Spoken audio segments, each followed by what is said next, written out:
Uma boa tarde a todos, então.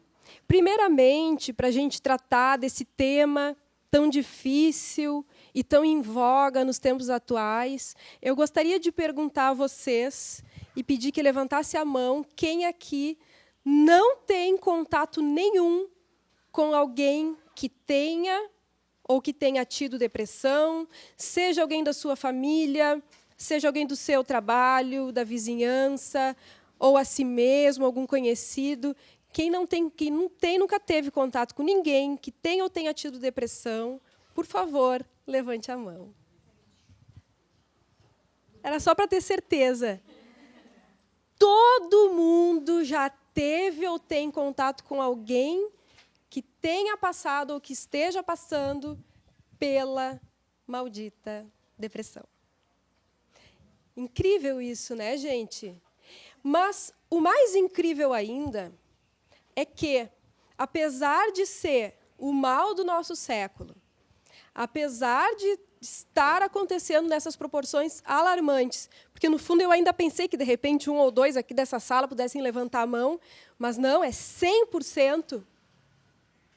Ainda assim, a maioria das pessoas desconhece a depressão, não reconhece os sintomas, não sabe como buscar ajuda, não sabe usar a medicação da maneira adequada.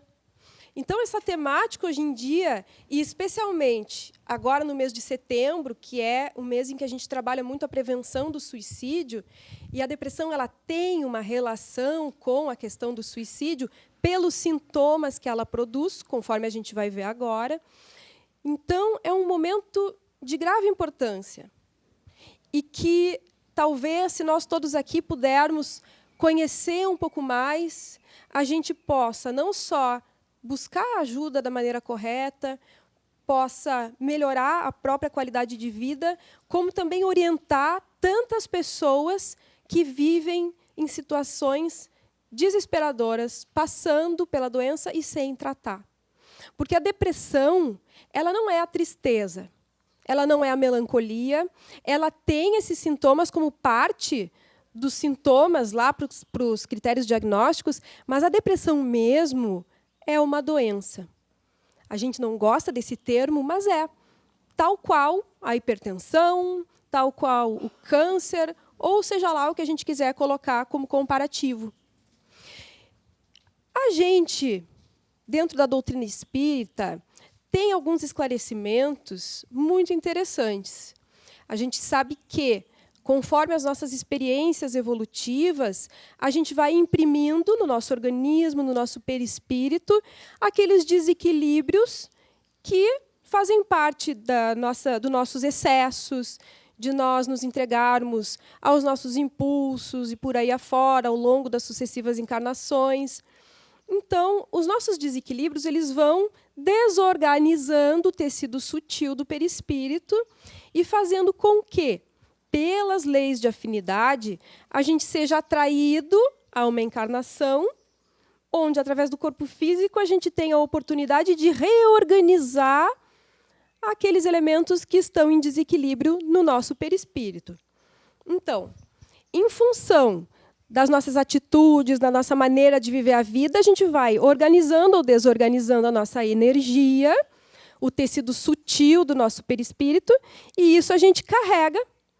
E, muitas vezes, nas encarnações que vêm a seguir, é que a gente vai ter a oportunidade de reorganizar isso, drenando através de um novo corpo físico.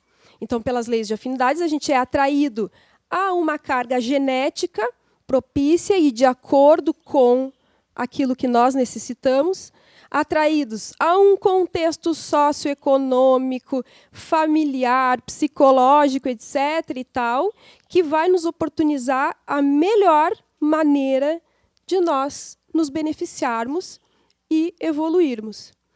E aí, dentro dessa perspectiva, a gente tem as diversas manifestações das diversas doenças, incluindo a depressão. Então, muitas vezes, a gente tem uma carga familiar presente, uma carga genética, a gente tem os elementos do contexto no qual nós estamos inseridos. E a gente entende, a partir da psicologia de Joana de Ângeles, que o nosso perispírito, bombardeado pelas energias menos equilibradas, vai se desequilibrando, e aí, nas encarnações, a gente vai depurando isso daí.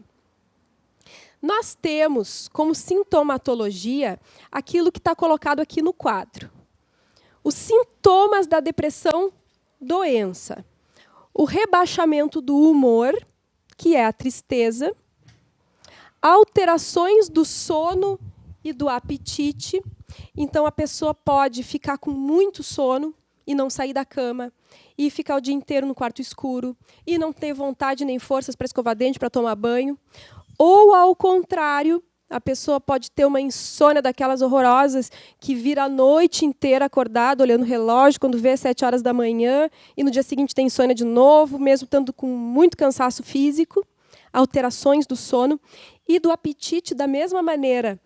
Ou com muito apetite, aquela compulsão, comer por ansiedade, ou a perda de apetite, a pessoa não sente fome, não consegue se alimentar, porque começa a se alimentar, tem a impressão que já está saciada, e aí não come, e aí perde peso. Então, a gente tem alterações de peso, inclusive.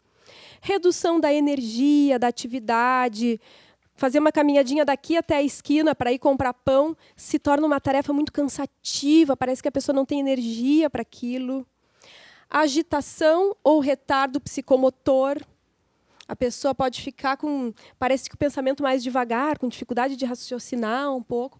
Ansiedade, dificuldade de concentração e de tomada de decisões. Culpa, baixa autoestima, pensamentos negativos, desesperança, angústia, desespero, só coisa boa, e pensamentos de morte. Espírita tem depressão. Espírita tem pensamentos negativos e pensamentos de morte, e espírita tem vontade de tirar a própria vida. O que nos beneficia, muitas vezes, é que, ao saber que a morte não existe, o espírita aguenta um pouco mais, e aí tem a chance de poder encontrar o tratamento adequado e ficar bem. Sim, e vou dizer com todas as letras, porque isso fica gravadinho e vai lá para o YouTube, sim, a pessoa pode ficar bem. O problema é que, às vezes, demora. E a gente vai ver agora também como é que é feito o tratamento para a depressão, mas esses são os sintomas. Claro que esses sintomas eles devem ter uma durabilidade de pelo menos uns 2 meses e também não estão associados a uma condição médica geral, né? Daqui a um pouco a pessoa tem uma deficiência importante de vitamina B12, de vitamina D, ou então a pessoa tem uma disfunção da tireoide. E esses problemas podem produzir sintomas muito parecidos com a depressão. Aí a pessoa vai lá, reequilibra essas funções endócrinas, por exemplo, e fica bem, e não é depressão. Mas vamos dizer assim, que o quadro médico geral está ok, a pessoa não fez uso de substância, não está sob efeito de algum tipo de droga ou alguma medicação que produza esses efeitos, e tem esses sintomas, e esses sintomas persistem. A obsessão, para nós espíritas aqui, é muito importante a gente poder estudar essas coisas junto, ela, muito provavelmente, vai sempre estar interligada com todos os desequilíbrios da área da emoção. O difícil é a gente saber o que vem primeiro, se é o ovo ou se é a galinha. Porque, muitas vezes, um quadro obsessivo de longo prazo pode desequilibrar a tal ponto de produzir uma distonia na organização fisiológica e aí necessitar de tratamento médico, além do tratamento desobsessivo. Ou então, um quadro de depressão que a pessoa já traz pela sua situação kármica, vamos usar esse termo, que a gente não tem gostado mais muito de usar, mas assim, trazendo das experiências anteriores, e acaba, então, por sintonia, atraindo espíritos que também tenham um padrão vibratório assim e se instala um quadro obsessivo. Então, independente disso, a gente precisa cuidar de todos os lados. Quando o quadro é só de obsessão espiritual, a pessoa faz um tratamento na casa espírita e segue, vai se trabalhando, e faz uma evangelioterapia, vai ficando bem. Agora, quando tem um quadro depressivo associado, a pessoa faz desobsessão, faz tudo que é possível, e reza, e faz evangelho no lar, e continua mal. E não entende por que continua mal, por que eu mereço isso se eu estou buscando tudo que existe. Porque tem um fator fisiológico, um desequilíbrio químico cerebral, que precisa de tratamento médico. Então, esse diferencial é muito importante a gente conhecer. A Joana de Ângeles, nesse livro que eu coloquei ali em cima, A Vitória sobre a Depressão, maravilhoso, inclusive, ela coloca como causas da depressão a causa fisiológica, a causa psicológica e a causa espiritual. A causa espiritual tem a ver com os nossos processos de culpa, coisas que a gente traz e abre campo para os quadros obsessivos, como a gente vem conversando. Agora, as causas fisiológicas dizem respeito à alteração nos neurotransmissores. O que é isso? A gente tem as células do nosso aparelho cerebral e elas, para realizarem as suas funções de maneira adequada, elas têm substâncias que fazem essa comunicação entre elas, são os neurotransmissores. Quando a gente tem uma alteração nesses neurotransmissores, que são, por exemplo, a serotonina, que é, por exemplo, a dopamina, a noradrenalina, e aí tem uma lista de vários, mas esses 3 são os mais importantes, tem outros, inclusive, mas, no caso da depressão, quando a gente tem uma alteração ali, a gente vai ter estes sintomas aqui. E aí, a gente vai precisar de um tratamento medicamentoso para atuar em cima disso e reequilibrar a química cerebral. Causas fisiológicas. E a gente tem as causas psicológicas, ligadas a ansiedades, medos, culpas, solidão, perdas, e que a gente vai aprofundar um pouquinho agora mesmo também. Nós precisamos, para entender a parte psicológica da depressão, fazer um diferencial do luto, porque o luto é muito parecido. O que é o luto do ponto de vista psicológico? Vamos dizer que a gente tenha uma carga de energia mental que está depositada em cima de um determinado objeto, seja um objeto de investimento emocional, qual seja alguém que a gente ama, alguma coisa que a gente gosta, alguma situação que a gente gosta, porque o luto ele vai ser feito a partir de uma situação de mudança vivenciada como perda, não necessariamente uma perda real. Pode ser uma situação boa, inclusive. Por exemplo, assim, eu moro numa casa que eu adoro e eu vou me mudar para uma casa melhor. Uma coisa maravilhosa, eu estou muito feliz, vou para uma casa nova, mas ao ir para a casa nova, eu faço um processo de luto com relação à perda da casa anterior. Não é que eu não esteja feliz, mas é realizado um processo de luto, mesmo que seja numa situação boa. O luto por uma perda de um ente querido que desencarna, por alguma mudança numa situação de trabalho, ou uma perda do emprego. As perdas em geral, a perda do corpo infantil, quando eu deixo de ser criança para me tornar adolescente, a gente faz um luto. Por isso que o adolescente tem toda uma série de questões emocionais intensas, assim, porque ele está elaborando um luto muito importante. Então, essa carga de energia mental está depositada em alguma coisa. Essa alguma coisa sai. Essa carga de energia mental fica solta. E aí, essa carga solta produz esses sentimentos de angústia. Vou dar um exemplo prático para vocês não ficarem me olhando com essa cara. Vamos dizer que a gente esteja cuidando de um familiar doente. E esse familiar desencarna. Um familiar que necessite muito dos nossos cuidados, etc.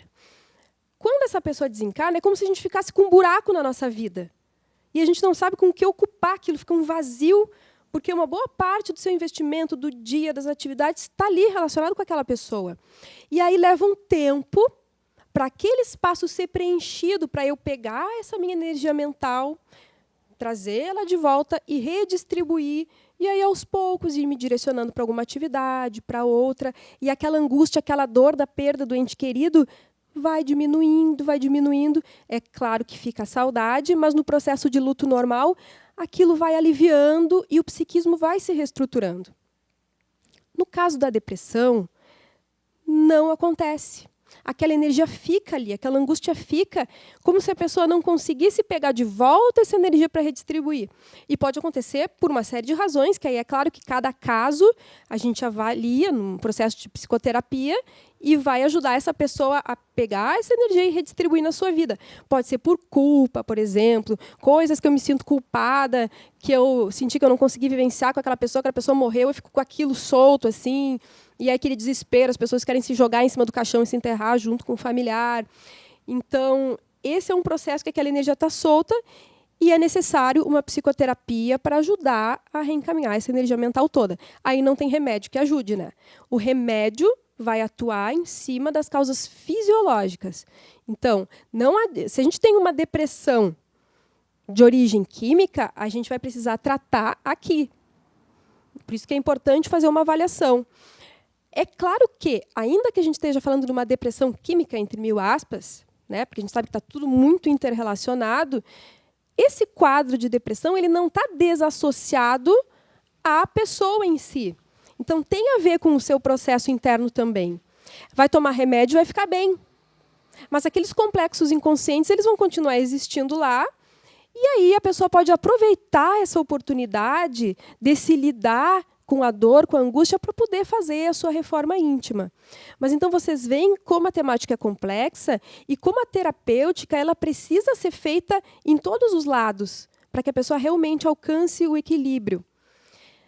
Ainda, então, essa é a questão do luto. Então, a pessoa que está vivenciando uma depressão é como se ela se sentisse em luto o tempo inteiro. Então, vocês veem que coisa agoniante, né? Ficar em luto, acredito que todo mundo já tenha experimentado o luto, ou quem não experimentou pode imaginar a sensação, ficar em luto o tempo inteiro. É horrível. Por isso, os pensamentos de morte. Porque a pessoa entra numa forma de pensar de que nunca mais vai conseguir ser feliz, de que nunca mais vai conseguir ficar bem e de que, então, não vale a pena viver, ou eu vou ficar aguentando toda a minha encarnação até morrer, para lá do outro lado ver o que acontece. Não é assim, mas o pensamento da pessoa fica rígido e não enxerga a saída. Especialmente as pessoas que já tentaram tratar a depressão e eu venho me tratando há 5, 10, 20 anos e não me sinto bem e tudo mais. E aí mesmo que essa fantasia toma proporções enormes, né? E aí a gente vai ver agora também por que isso acontece, esses tratamentos não dão certo. Mas antes eu quero só concluir a parte psicológica, porque em seguidinha a gente vai falar dos métodos terapêuticos. Do ponto de vista psicológico, então, a depressão também está associada a uma coisa de retraimento, de castração na infância. Aquelas crianças que são sempre muito desqualificadas, uma infância cheia de exigências, nunca está bom. Então, a pessoa vai crescendo como se não pudesse ter, como se não tivesse a capacidade, a liberdade de botar a cabecinha para fora do mundo e ser quem é, e aquilo vai danificando as estruturas do ego. E aí esse ego vai se formando de uma maneira mais frágil e vai, diante dos desafios da vida, manifestando essa fragilidade através dos quadros depressivos. Então, também, numa terapia, vai se trabalhar isso daí. Tem a ver com raiva, tem a ver com orgulho, aquela raiva ou contra si ou contra o mundo, mesmo que seja contra o mundo, é uma raiva que acaba sendo voltada para dentro da própria pessoa. No sentido do orgulho, é como uma recusa de entrar na vida. É aquelas pessoas que sentem assim, já que a vida não me dá o que eu quero, então eu não brinco mais. Então eu não aceito. E aí essa revolta, essa raiva da vida, de Deus e do mundo, se volta contra si e também acaba causando esses estados depressivos. E aí a gente vê algumas pessoas com depressão que acabam usando a depressão para dominar todo mundo. Eu não sei se vocês já viram isso, mas acontece também. Aquelas pessoas que, já que eu tenho depressão, então ninguém pode viver a sua vida. Deus o livre se a família vive a sua vida ou é feliz. Aquela pessoa tem que estar sempre em volta de mim por causa do meu quadro depressivo. Então, às vezes isso acontece de uma maneira inconsciente, não é que a pessoa queira maltratar os familiares, mas acaba sendo um modo de dominação e de controle também. Então, a gente vê aquele ganho secundário da doença, né? Estou sofrendo horrores, mas, ao mesmo tempo, através dessa doença, o meu marido faz o que eu quero, a minha mãe, o meu filho, coisa e tal, e a pessoa se habitua a esse funcionamento de uma maneira masoquista. Mas, e aí, um ponto que eu acho muito importante, especialmente do ponto de vista da psicologia de Jung e da psicologia espírita, é que Como a gente sabe que nada é por acaso, a depressão também vem como uma sabedoria do inconsciente. Muitas vezes é uma maneira de acordar de uma vida sem sentido, de uma vida que está muito superficial, e através daquela experiência de dor, nós nos obrigamos a aprofundar, porque passando por um quadro depressivo não tem escapatória, né? A pessoa se obriga a afundar e olhar para dentro, e olhar para as próprias dores. E esse processo, quando se consegue aproveitar ele, promove grandes mudanças para o espírito na sua caminhada evolutiva. Porque aquela alma quer mais, entra numa crise existencial, faz um quadro depressivo. E no caso, assim, da pessoa afundar de vez e acontecer o suicídio, daí ela vai se dar mal, né? Aí, infelizmente, é a derrota daquele serzinho, daquele eguinho que está ali se trabalhando e acaba sucumbindo àquela dor, né? Porque a gente sabe que a dor, ela é uma oportunidade de crescimento, de mudança, a gente consegue aproveitar ou não. E aí, quando a pessoa tomba no suicídio, claro, é o não ter conseguido aproveitar aquela oportunidade.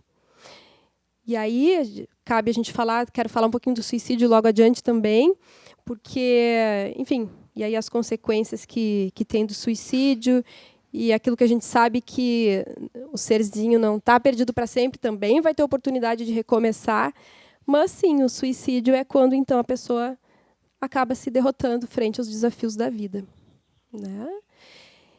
Então, a gente sabe que o próprio sintoma é uma tentativa de solução.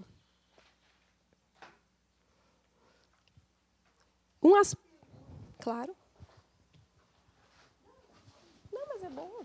Fica tão legal. Quem sente 1 ou 2 sintomas, esse aí, ó, até 3, está depressivo? Aí precisa fazer uma avaliação. Claro que não precisa ser todos os sintomas. Vamos dizer que a pessoa tenha tristeza e insônia. Pode ser um indicativo de depressão, mas pode não ser. Ou vamos dizer que a pessoa tenha todos esses sintomas, mas por 2 semanas, depois que aconteceu um evento traumático na sua vida, e depois passa. Por isso que tem que ser uma coisa persistente e tem que ter, agora não me recordo quantos, tem um número X de sintomas que a gente usa para critério diagnóstico, não precisa ser todos. Mas também não é só um ou 2. Alteração no sono, dificuldade de concentração. Não sei se a gente está... Época de exame na faculdade sempre eu tinha. Sim. Mas são 2 sintomas isolados. Não caracterizam necessariamente uma depressão. Agora, me coloca aí uns 4, 5, aí a gente já começa a desconfiar de um quadro depressivo. Tá. Tem uma depressão, tem diferentes tamanhos e acionadores também, né? Porque de diferentes motivos, por diferentes situações. Sim. Que nem tu falasse agora dessa depressão, que é uma coisa que é uma oportunidade da vida para tu te reconhecer e daqui a pouco voltar para o teu caminho, né, da tua alma, do teu self. Outra em relação a um luto patológico que tu não elaborou. São coisas diferentes, né? Isso. E que têm tamanhos diferentes. Eu fiquei pensando nisso porque... E como a questão fisiológica e a questão sintomatológica da psique influenciam... Eu tinha 2 pacientes que eu fui fazendo acompanhamento com elas por um ano e pouquinho. São 2 pessoas. E eu via que tinha uma dificuldade assim, na evolução de alguns quadros, até que eu sugeri que procurasse psiquiatra e que fizesse uma avaliação, porque eu achava que poderia se beneficiar com uma medicação. E o psiquiatra prescreveu um antidepressivo e foi assim muito legal o resultado do tratamento. Foi assim o antes e depois. Todo aquele 1 ano e meio que a gente ficou meio que... Parece que tu está nadando contra a correnteza. todo aquele e o trabalho não se perde, né? Porque a princípio parece que o trabalho se perde, o trabalho não se perde. Todo aquele 1 ano e meio foi assim um deslanchar. Daí tu virou o barco e voltou pro lado do que o rio corre, e daí ficou tudo mais fácil. É impressionante, assim. Claro, e tem as duas coisas, né? Uma coisa não sobrevive sem a outra, mas é muito bacana da gente ver, quando tem a questão fisiológica, como a medicação auxilia. Sim. Né?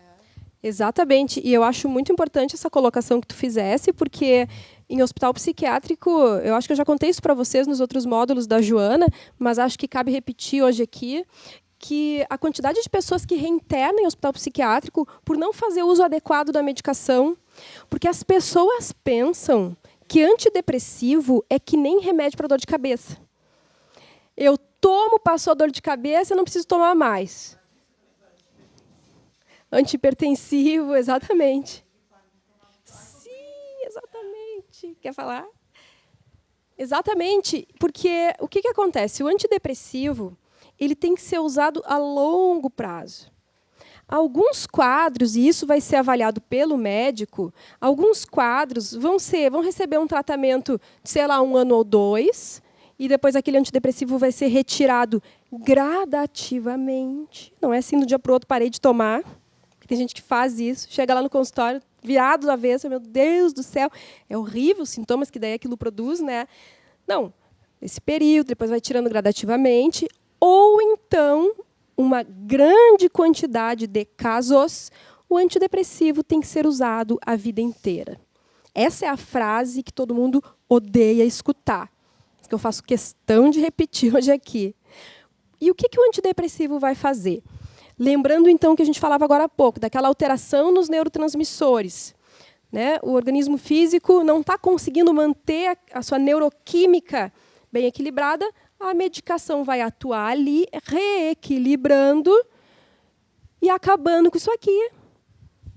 E a pessoa voltando a se sentir bem de novo. Não é a pílula da felicidade, como alguns colegas às vezes gostam de atacar a psiquiatria, dizendo, a pílula da felicidade. Então agora a gente toma remédio e não olha mais para dentro de si, não olha para os conflitos. Claro que não, porque vai acabar com isso aqui.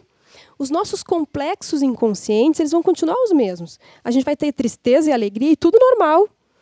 Não vai ficar apático. Algumas pessoas também têm medo de tomar antidepressivo, que vai ficar chumbado, assim. Não, é claro que as medicações têm efeitos colaterais, especialmente no início do tratamento. Alguns persistem, outros é no início. E aí a gente vê algumas pessoas assim, começou a tomar antidepressivo, eu estou tomando remédio há 1 semana, continuo deprimido e ainda estou com um monte de efeito colateral da medicação, não quero mais tomar isso aqui. Só que o antidepressivo, e assim como um número grande de remédios psiquiátricos, vai levar 20 dias para fazer efeito. Então, vai entrando gradualmente no nosso organismo, o médico vai ajustando as doses, aí vai aliviando os sintomas colaterais. Aí, depois de 20 dias, começa a pessoa a se sentir melhor. Alguns respondem mais rápido, outros menos rápido. Às vezes leva meses para se sentir bem. E aí, quando está bem, pelo amor de Deus, a criatura para de tomar remédio. Tem vontade de pular no pescocinho, às vezes. E aí a gente vê as internações em hospital psiquiátrico, geralmente se dão em uma média assim, de uns 20 dias. Que é justamente para isso. O tempo da pessoa e do médico ir acertando a medicação, da pessoa estar ali com o apoio de toda uma equipe de enfermagem, se tem risco de suicídio, se os sintomas estão muito incômodos, aí está ali, tem a enfermagem 24 horas por dia, está com dificuldade de dormir, dá uma medicação para dormir. Aí, 20 dias, a medicação estabilizou, vai para casa, continuar o seu tratamento em casa e manter. Agora, o difícil, e que aí eu vejo muitas pessoas também com raiva dos seus médicos, dizendo assim, você está me tirando para ratinho de laboratório, porque fica tentando um remédio, tenta outro, porque é tentativa de acerto e de erro. É que assim, se a gente tem 2 pessoas com o mesmo quadro de depressão, o incrível na natureza humana e na medicina é o seguinte, uma vai responder para um antidepressivo e outra para outro. O tratamento não vai ser igual para os 2. Ou, às vezes, é o mesmo medicamento, mas a dosagem muda de um para o outro. E aí, realmente, assim, só com a experiência clínica da criatura, para estudar cada caso, para ir tentando, ir acertando. E, às vezes, esse início de tratamento é muito chato, porque a pessoa está mal, né? Está com tudo isso aqui, e aí tem que aguentar o médico acertar seus remédios, o remédio fazer efeito, aí não deu certo, tenta para outro, até estabilizar. Ok, estabilizou, se mantém. Se o antidepressivo, depois que estabilizou, tem influência no ato mediúnico? Na comunicação mediúnica? Vou ir no ritmo de vocês, então, para não ficar dizendo respondo depois. Desculpa. Não tem problema nenhum. Eu acho ótimo, assim, porque daí todo mundo vai participando. Não. O médium que está fazendo uso de antidepressivo pode atuar na mesa mediúnica, não vai interferir na sua psicofonia, tanto dos irmãos em sofrimento, quanto dos irmãos superiores que queiram dar uma mensagem. A questão toda é o seguinte, ó, sempre que eu falo sobre depressão nas casas espíritas, o pessoal corre depois para conversar sobre esse tema, porque nós estamos todos muito perdidos ainda com relação a isso. E os dirigentes dos grupos estão muito receosos de expor os seus trabalhadores também, de saber se tem condições ou não. E aí, assim, não é a depressão que vai mostrar que o médium não tem condições de estar na mesa mediúnica ou o uso do antidepressivo. Não é isso. A fragilidade egóica da pessoa é que vai dizer. Uma pessoa me disse assim, tá, mas eu não tenho como fazer uma avaliação psicológica dos trabalhadores, porque eu não sou psicóloga, eu não sou psiquiatra, como é que eu vou fazer isso na casa espírita? Acompanhando o seu trabalhador, conhecendo o seu trabalhador. Porque pega uma pessoa, por exemplo, que tem uma fragilidade egóica, tem um quadro psicótico, aqueles conteúdos internos que estão no seu inconsciente e rompem para o ego não consegue manter aquilo no inconsciente, a pessoa alucina, a pessoa sai da realidade. Aí tu pega essa pessoa e vai botar para fazer uma psicofonia de um irmão em sofrimento. O que vai acontecer? Aquele eguinho não está conseguindo suportar nem a si mesmo, vai dar uma passagem de um irmão sofredor, vai se desequilibrar. E aí vai se misturar, e aí vai surtar. E às vezes a gente vê na casa espírita as pessoas, né, se perturbando. Então, essa pessoa, o dirigente vai orientar que ela pode participar das atividades na casa espírita, mas não dando passar, não trabalhando na mesa mediúnica. E as pessoas dizem assim, mas como é que eu vou falar? A pessoa vai ficar ofendida, vai dizer que eu estou chamando de louco. A orientação é a seguinte, é da mesma maneira como a gente diz para uma pessoa que tem um problema de coluna. Olha, tu tem um problema de coluna, então eu não vou deixar tu carregar essa caixa pesada aqui, porque vai te prejudicar. Então tu vai ajudar carregando essas coisas mais leves. E nós precisamos muito da sua ajuda. Mas não vai ser carregando essa caixa pesada. Mas o fato da pessoa ter depressão, ansiedade, crise de pânico, usar medicamento, não é isso que vai atrapalhar o trabalho mediúnico. A não ser que a pessoa esteja em crise. A pessoa está em crise, deve naturalmente se afastar do trabalho, buscar tratamento, buscar apoio, buscar ajuda, se reequilibrar. Estar equilibrado, voltar ao trabalho, porque é trabalhando que nós nos melhoramos também. E ficar afastado do trabalho não nos ajuda a crescer, nós precisamos do trabalho. Então, essa é a orientação que nós temos conversado muito aqui dentro da Mergues com relação aos nossos trabalhos mediúnicos. Certo? Michele, eu estava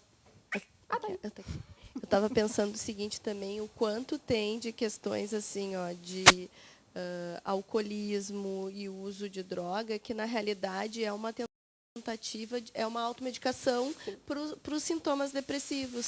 Então, que começa assim na infância e na adolescência também, né? Eu trabalhei muito no CAPSI e é muita questão de automedicação. Começa-se por uma questão de automedicação, que daqui a pouco, se identificado aquele problema, nem desvirtua para outras situações mais graves. Exatamente, assim. Na dependência química, como a gente vê.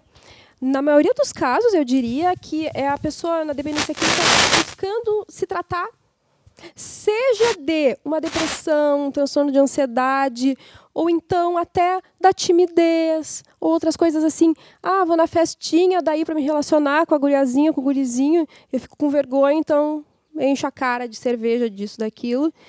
E aí vai criando aquele automatismo que daquela maneira eu consigo me soltar. E aí eu me gosto mais quando eu estou alcoolizada. E aí eu estou sempre alcoolizada. Aí ficar de cara, eu sou chata. E aí a pessoa entra, e aí entra o vício químico associado ao vício psicológico. Então, sim, muitas vezes a depressão não tratada também conduz a essas buscas, assim, que de alguma maneira, se pudesse buscar a droga certa, teria um resultado mais eficaz. Então, é muito importante a gente estudar, conhecer, né? Eu lembro uma vez trabalhando numa outra casa espírita, a gente tinha aqueles trabalhos de cabine, né? E aí foi uma moça que estava grávida e em franco quadro depressivo, assim. E ela tomava fluoxetina, aí a obstetra dela tinha reduzido, tirado a fluoxetina em função da gravidez. E aí tinha uma outra trabalhadora na casa que disse assim, ai, que bom, isso mesmo, tem que tirar a fluoxetina porque prejudica o bebê. Aí eu tive que me meter, né? Eu não sou médica, eu sou psicóloga, mas é que a gente acaba acompanhando tantos casos de depressão e trabalhando em conjunto com os nossos colegas psiquiatras que a gente conhece um pouco, né? Aí eu tive que me meter, né? Eu disse, não, pelo amor de Deus, a fluoxetina... Faz o seguinte, minha irmãzinha, vá no seu psiquiatra, converse com ele. A fluoxetina não gera problemas para o bebê. Existem medicações que podem ser usadas na gravidez, existem medicações que não podem ser usadas na gravidez, mas sempre tem uma maneira de tratar, de conduzir, de aliviar esses sintomas. Então, às vezes é preciso um trabalho em equipe, pede para o seu psiquiatra entrar em contato com o seu obstetra, fazer um trabalho em equipe, poder estudar junto, né? Porque se você está mal desse jeito, é muito pior. Né? Em vez de estar curtindo uma gravidez tal e tal, vai estar naquela agonia, podendo resolver isso daí. Então, tudo isso, a gente conhecendo um pouquinho mais, a gente pode orientar melhor as pessoas. Né? A gente tem ainda um preconceito muito grande, não é à toa, né, que a gente está vivenciando tanto essas coisas, a gente vai nos libertando devagarinho dos nossos preconceitos, a gente vai vendo que não é só na casa do vizinho, é na nossa também, que nós somos todos iguais, aí vai despertando a nossa humanidade também, porque todos sofremos as mesmas dores, né?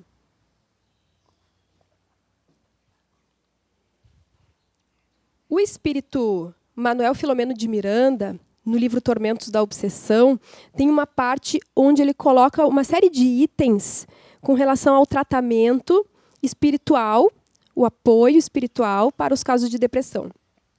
E ele enfatiza essa coisa do trabalho, da pessoa poder, a laborterapia, né, a praxiterapia, poder ter atividades, a terapia bioenergética, os passes, a água fluida, a oração, as vibrações favoráveis para a restauração daquela pessoa.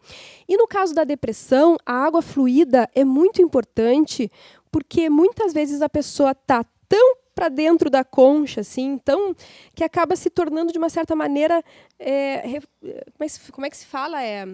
Refratária aquelas energias do passe. E a água fluida facilita a absorção. Então, a água fluida é bem importante nesses casos.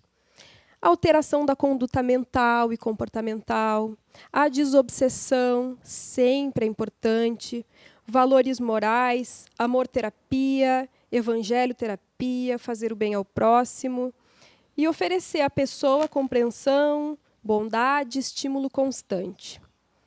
Cabe lembrar também, em termos de tratamento, que a gente tem estudos com neuroimagem que mostram alterações a nível cerebral depois de sessões de psicoterapia e também de meditação. Então, aquilo que no espiritismo a gente já vem estudando há um certo tempo, a gente já está sendo comprovado cientificamente que é alteração fisiológica a partir de psicoterapia, no caso da depressão, e meditação.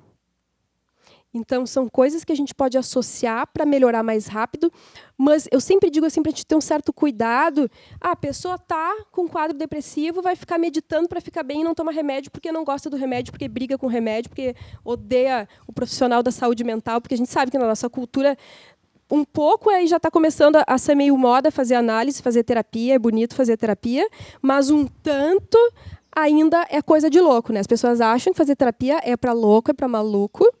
Tem horror ao profissional de saúde mental, é bom para o meu vizinho, é bom para o meu familiar, mas não para mim.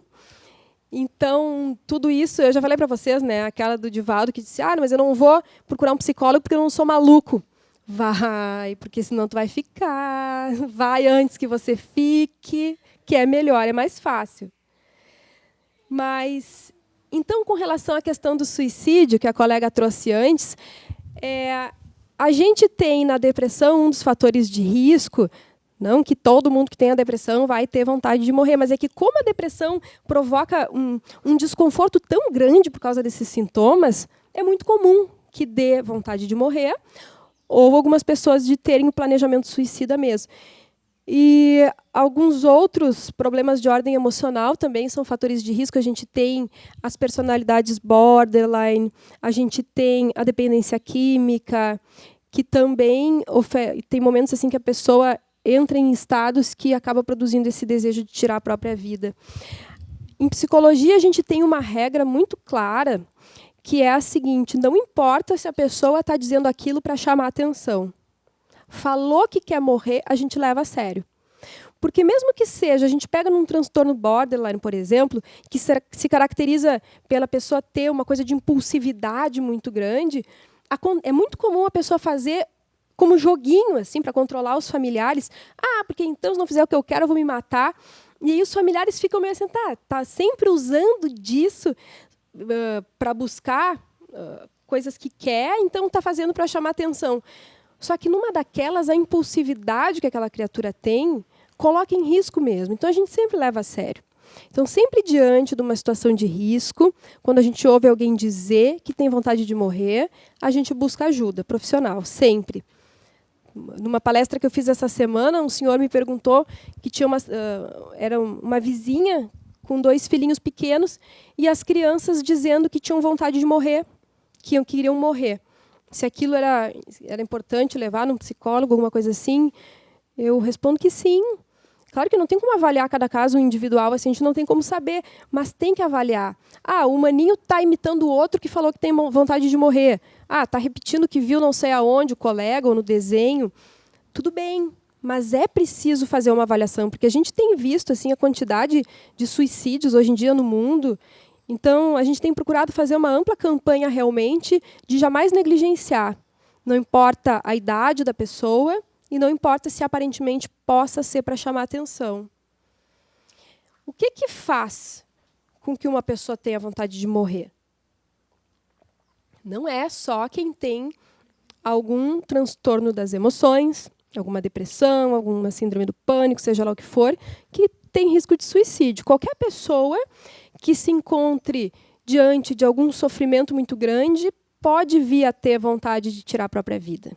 É claro que transtornos como esse aqui sempre vão favorecer um pouco em função do que a gente está conversando, mas não necessariamente, não só isso.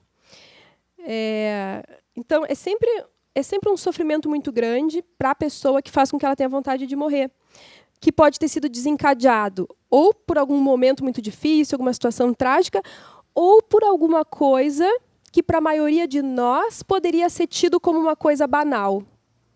E aí a gente escuta pessoas dizendo assim: fulana se matou porque o namorado terminou com ela. Fulano se matou porque perdeu o emprego, vê se tem cabimento. Fulana se matou porque morreu o gato de estimação. Não interessa. Para aquela pessoa, aquela situação é um sofrimento muito grande. Então, a gente tem que ter sempre aquele cuidado de não julgar, né? Porque diante daquela dor, a pessoa não teve forças para fazer diferente. E essa coisa do suicídio acaba gerando um sentimento de impotência em todos nós, que aí faz com que a gente tenha um hábito muito de julgar. E as pessoas à volta se desequilibram muito no caso de suicídio. A gente tem os dados da Organização Mundial da Saúde, que de 10 a 12 pessoas adoecem quando tem um suicídio na família. Adoecem emocionalmente, né? Então, a gente sempre leva muito a sério. Eu gosto de aproveitar sempre para divulgar o trabalho do CVV, que é o Centro de Valorização da Vida, que trabalha em prevenção do suicídio, especialmente porque, de pouco tempo para cá, tem um número de telefone inteiramente gratuito, que é o 188. Dá para entender que é um 8 isso aqui?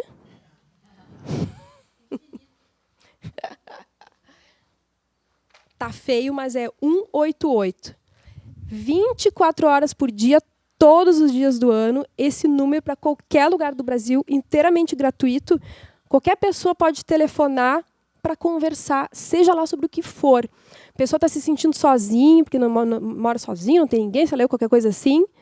Ou a pessoa está com vontade de se matar, ou a pessoa não sabe o que fazer, ou tem alguma coisa para compartilhar com alguém, não pode ser com alguém da família, ou alguém que está ali prestes a cometer um ato de suicídio. O pessoal do CVV é treinado para conversar com essas pessoas. E por que conversar é tão importante? Porque aí a gente entra, né? Como é que a gente identifica um risco de suicídio e o que a gente faz diante disso? Nós sempre ficamos atentos a frases do tipo assim: eu preferia estar morto. Eu sou um peso para os outros, eu só incomodo, eu não tinha que estar aqui mesmo, eu não aguento mais, e derivados disso, assim, certo? E a gente tem alguns mitos assim que a gente carrega na nossa sociedade, que é importante desfazer também. Tanto isso de que quem fala em suicídio só deseja chamar atenção. Então, não, a gente leva sempre muito a sério. Não é só quem tem algum transtorno mental que se mata. E uma coisa importante é assim, algumas pessoas têm medo de falar sobre o assunto com receio que vá encorajar o ato. Será que essa pessoa está pensando em suicídio? Mas como é que eu vou perguntar? Será que se eu for perguntar, eu vou estar encorajando a fazer? Eu vou estar dando ideia? Não. A pessoa que está pensando em suicídio, quando tu conversa sobre isso, é um alívio poder falar com alguém. Porque a pessoa está sozinho com aquela coisa, é uma panela de pressão. Tu abrir um buraquinho assim para escoar aquilo alivia de uma maneira muito grande. O que a gente tem que ter o cuidado é na mídia, nos noticiários, a não dar ideia da seguinte maneira, explicando como fazer, né? Valorizando, endeusando a pessoa, o suicida ou as formas de suicídio, tal e tal, porque isso acaba incentivando quando a pessoa está naquilo, então realmente se eu me matar eu vou virar um herói, um ídolo, alguma coisa assim. E não é verdade, né? Dentro da doutrina espírita, a gente sabe que quando nós nos suicidamos, o primeiro desgosto é perceber que a gente não morreu, além de não morrer, está ali preso no corpo, porque a gente vem com uma quantidade X de energia vital, vamos dizer assim, nesses termos, para mais ou menos passar uma encarnação de tantos anos, um pouquinho mais, um pouquinho menos, a gente sabe que isso pode variar, mas quando a gente interrompe a nossa vida, de repente, a gente desencarna com aquele combustível todo, e aí? Aquele combustível nos mantém ligados ao corpo físico durante um tempo, e aí a gente tem aquela experiência horrorosa de sentir a decomposição do corpo físico, até poder, né, se encontrar em condições de ser desligado daquilo e receber ajuda, e poder preparar um novo planejamento de encarnação para recomeçar e poder sair daquele sofrimento. Só que o que acontece? Aí a gente tem que voltar para resolver aquilo que a gente não conseguiu resolver, com o agravo da sequela, porque a maneira como a gente se matou também desorganiza o nosso perispírito. E aí é através de uma nova reencarnação que a gente organiza de novo, nos recuperamos, podemos alcançar a felicidade, sim, não vamos ficar queimando no forno do inferno, mas ao invés de resolver aquilo de uma maneira mais rápida, a gente acaba gerando mais sofrimento, demorando mais para sair daquilo, né? Michele, eu queria saber, então, a respeito, eu acho que o suicídio indireto, talvez, por exemplo, uma pessoa, se ela desiste de viver, então ela acaba que ela arruma alguma doença, assim, que às vezes é uma coisa bem simples, que ela acaba morrendo daquilo. Isso seria um suicídio indireto ou não? Eu não sei muito como avaliar isso.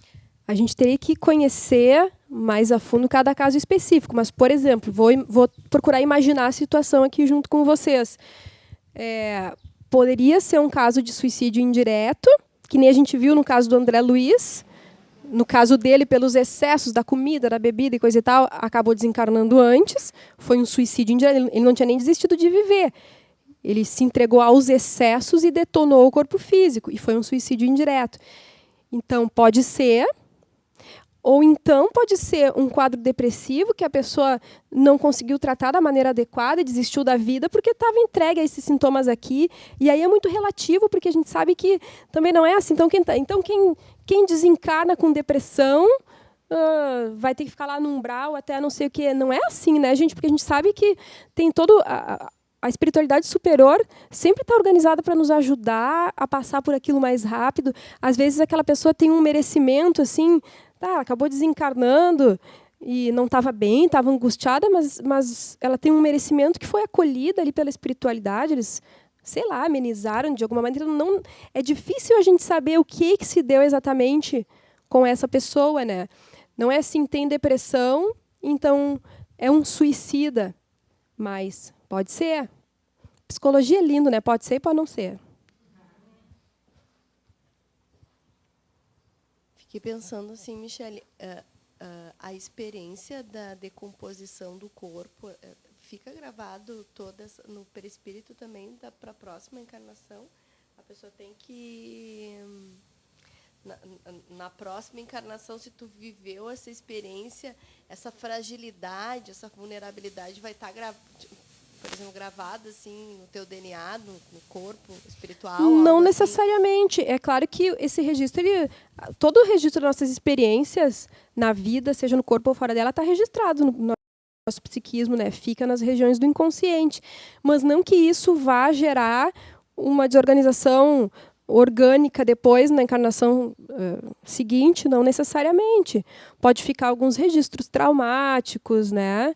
Ou não, porque a gente sabe também que daí tem todo um preparo que a gente faz na espiritualidade antes de reencarnar. Olha o próprio Camilo, do livro Memórias de um Suicida, né? Ele passa por toda essa experiência e aí ele fica, acho que, uns 50 anos antes de se preparar para a próxima encarnação, né? Se recordam? E faz um trabalho maravilhoso de resgate lá dos outros suicidas e traz esse livro através da mediunidade da Ivone Pereira. Então, vai muito do nosso movimento, né? A gente tem um livre-arbítrio fantástico, assim, de poder superar mais rápido ou menos, ou da gente se entregar àquela dor, ou da gente poder sair dela antes. Então, de novo, é muito relativo. Com a depressão, ansiedade. A fibromialgia ela é um dos sintomas que pode estar relacionado à depressão e que, inclusive, é tratado com antidepressivos. Né? Aí a gente entra um pouquinho na psicossomática. A gente, de alguma maneira, tudo de uma certa maneira é psicossomático, porque a gente expressa no corpo as nossas questões emocionais, né? Então, é alguma coisa que a pessoa está drenando através do seu corpo físico e que, da mesma maneira, vai ter a ver com o seu passado espiritual, com as suas questões emocionais.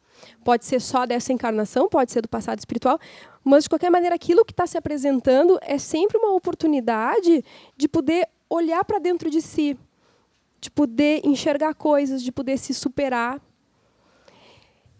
As doenças autoimunes têm também uma relação com a depressão?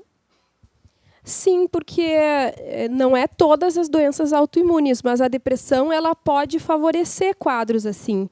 A depressão ela sempre predispõe mais para outras doenças, justamente por essa baixa da energia vital que a pessoa fica, né? Tudo, na verdade, é uma oportunidade de redenção. Claro que o Bezerra de Menezes ele coloca que 80% ou 90% das doenças a gente cria aqui. Não é coisa que a gente traz para melhorar. Então, a maioria das coisas a gente não precisaria passar, né? Mas já que estamos passando, que possamos olhar para isso e aproveitar isso para o nosso crescimento, no sentido de nos libertarmos, não de ficarmos brigando com a doença, mas também de querer ficar bem. Porque muitas vezes a gente tem depressão e não se sente merecedor de ficar bem, não se sente merecedor de se curar. Tudo bem, as pessoas me perguntam assim, tá, mas tem cura, mas eu posso me curar? O que você chama de cura? É ficar bem? Porque, para mim, o importante é a pessoa poder ficar bem e, ficando bem, olhar para suas questões, crescer, melhorar. E isso é possível, sim, através do tratamento, através da medicação. Ah, mas curar é ficar bem, não precisar usar mais remédio, não sei o que. Bom, aí eu nunca vi, né? Nós estamos num mundinho de provas e expiações. Ninguém escapa. Se não é depressão, é ansiedade. Se não é ansiedade, é síndrome do pânico. Se não é pânico, é transtorno obsessivo. Ninguém escapa. Nos sintamos consolados. Mas uma coisa que eu acho importante, antes da gente encaminhar o encerramento, é que assim, os dados com relação ao suicídio, apesar de serem alarmantes, a gente sabe que atualmente 40 pessoas por segundo se matam no mundo, isso é um absurdo, mais do que morre de doença e de guerra, mas o mais importante é que 90% podem ser evitados. 90%. Como é que se evita isso? Eu vou sintetizar numa palavra. Ouvir. Se aquela pessoa que está tomada do impulso suicida, naquele momento específico que está ali prestes a se matar, tiver alguém para ouvir, sem julgar, sem querer dizer o que fazer, sem encontrar solução, sem nada, só ouvir, acolher, exatamente. Porque aí, naquele momento, a panela de pressão abre, a pessoa faz aquela catarse, alivia um pouquinho, sai do impulso.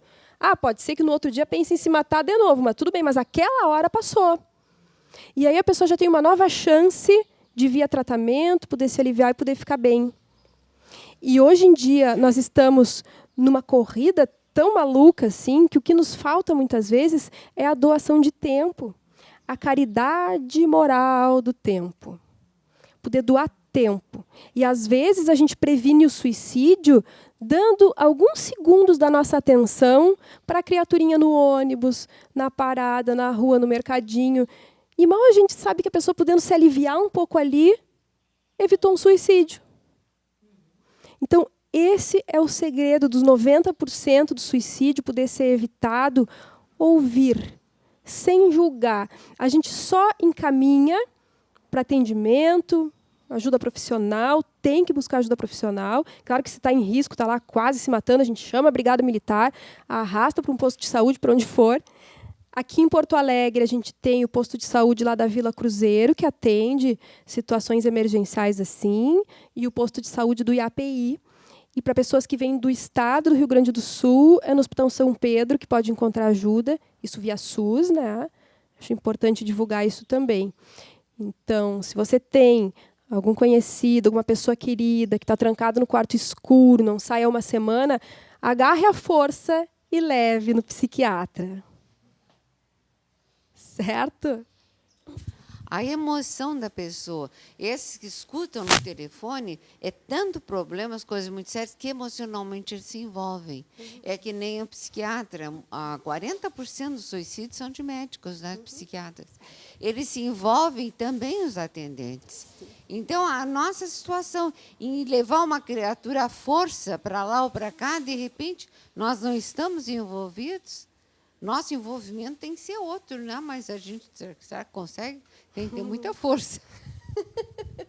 Não, com certeza. Primeiro, a coisa do agarrar a força, eu falo em tom de brincadeira, mas é que, assim, às vezes as pessoas me perguntam: o meu filho está em casa, não sai do quarto. Claro que não vou invadir a casa do vizinho para agarrar ele à força e levar no posto de saúde, né? Mas se a gente tem um familiar, alguma coisa assim, é importante que a gente saiba que precisa levar para atendimento, e às vezes a pessoa não quer ir, não sabe que aquilo é importante, que vai ficar bem, a pessoa não está conseguindo enxergar as coisas da maneira correta, porque está mergulhado nesse poço da depressão, né?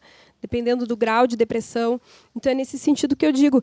Agora, a contaminação fluídica, sem dúvida. No CVV, as pessoas têm um treinamento apropriado. Como o CVV não é ligado a nenhuma religião, tem reuniões onde eles também... Exatamente.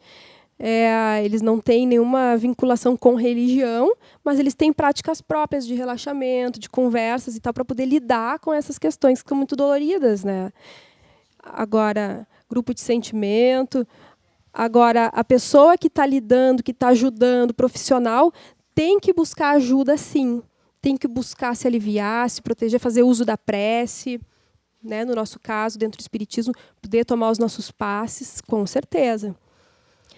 No CVV, eles têm aquele respeito, né? Tipo assim, eles, especialmente lá, eles não agarram a força, né? Agora, se eu tenho um familiar dentro da minha casa, se eu puder agarrar a força, eu particularmente agarro. Certo? Então, vamos encaminhando ao nosso encerramento.